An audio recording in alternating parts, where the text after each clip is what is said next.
Ус төрөгчийн технологи. Ус төрөгч бол байгаль дээрх хамгийн энгийн бөгөөд элбэг элемент юм.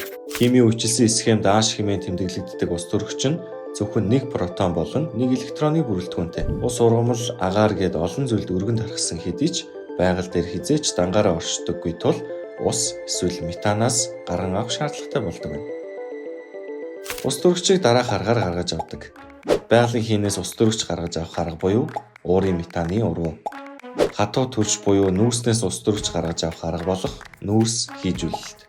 Усыг цахилгаан ашиглан ус төрөгч, хүчил төрөгч болгон задлах буюу электролиз. Энэхүү аргаар ногоон ус төрөгч гарган авах боломжтой. Ногоон ус төрөгч нь ус төрөгчийн экологийн цэвэр үйлдвэрлэлийн хэлбэр бөгөөд усны молекулыг задлж ус төрөгч гаргахдаа сэргээгдэх хэрчим хүчийг ашигладаг байна. Энэхүү үйлдвэрлэлийн явцад нүүрс төрөгчийн ялгарал огт эсвэл маш бага байдаг учраас ногоон буюу байгальд дэглэдэг гэж нэрлэдэг.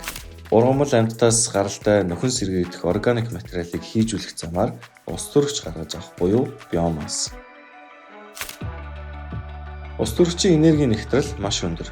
1 кг ус төрөгч нь 1 литр бензинийг 3 дахин давсан энерги агуулдаг. Мөн шатлалтан зөвхөн усны уурыг ялгаруулдаг тул бохирдолгүй эрүүл орчинд хувь нэмэр оруулдаг байна. Ус төрөгчийг энерги болгохын тулд fuel cells буюу түлшний эс хэмээх хүчил төрөгчийг химийн уруулаар шууд цахилгаан болон хувиргадаг төхөөрөмжийг ашиглах тохиолдол өргөн байдаг. Энэ нь эрчим хүч гаран авах олон шатд амжилтыг алгасах боломжтойгоос гадна өндөр үр ашигтай байгальд ээлтэй технологи тул автомашин, эрчим хүчний станц, зөөврийн цахилгаан үүсвэр зэрэг олон салбарт хэрэгэлдэг ажээ. Ус төрөгч нь түлшний салбарт шинжилэлт хийж, улс орнуудыг эрчим хүчний хараат байдлаас салгаж, үйлдвэрлэл, түгээлт, дэд бүтэц гэх мэт олон салбарт шинэ ажлын байр бий болгон эдийн засгийн хувьд давуу талтай ч бас зарим бэрхшээлгүй. Жишээлбэл ногоон ус төрөгчийг үйлдвэрлэхэд сэргээгдэх эрчим хүчний их үүсвэр шаардлагатай. Өөрөөр хэлбэл өртөг өндөртэй гэсэн. Ус төрөгчийг хадгалах, тээвэрлэхэд өндөр даралт, сав, тусгай хоолой зэрэг дэд бүтцийн томоохон хөрөнгө оруулалт шаардлагатай. Ус төрөгч шатамхай учир тээвэрлэлт хадгалалтын үед аюулгүй байдлыг өндөр түвшинд хангах шаардлагатай. Гэсэн хэдий ч технологийн дэвшил дэлхийн нийтийн хэрэгцээ өсөхийн хэрээр эдгээр сорилтуудыг даван туулах, шийдвэрлэх боломжууд ч нэмэгдсээр байна. Тийм ч учраас улс орнууд ус төрөгчийн технологид хэдэн тэрбумаар нь хөрөнгө оруулж эхлээд байгаа юм. Жишээлбэл Европын холбоо 2050 он гэхэд тус технологид 500 тэрбум $ын хөрөнгө оруулалт хийхээр төлөвлөд байна. Тэгвэл Америкийн нэгдсэн улс 2030 он гэхэд ногоон ус төрөгчийн үнийг килограмм тутамд $1 хүртэл бууруулахаар ажиллаж байна.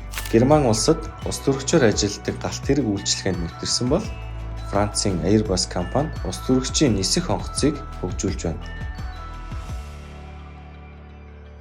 Тэгвэл Монголд ус төрөгчийн технологи хөгжлийн эхний шатандаа явж байгаа.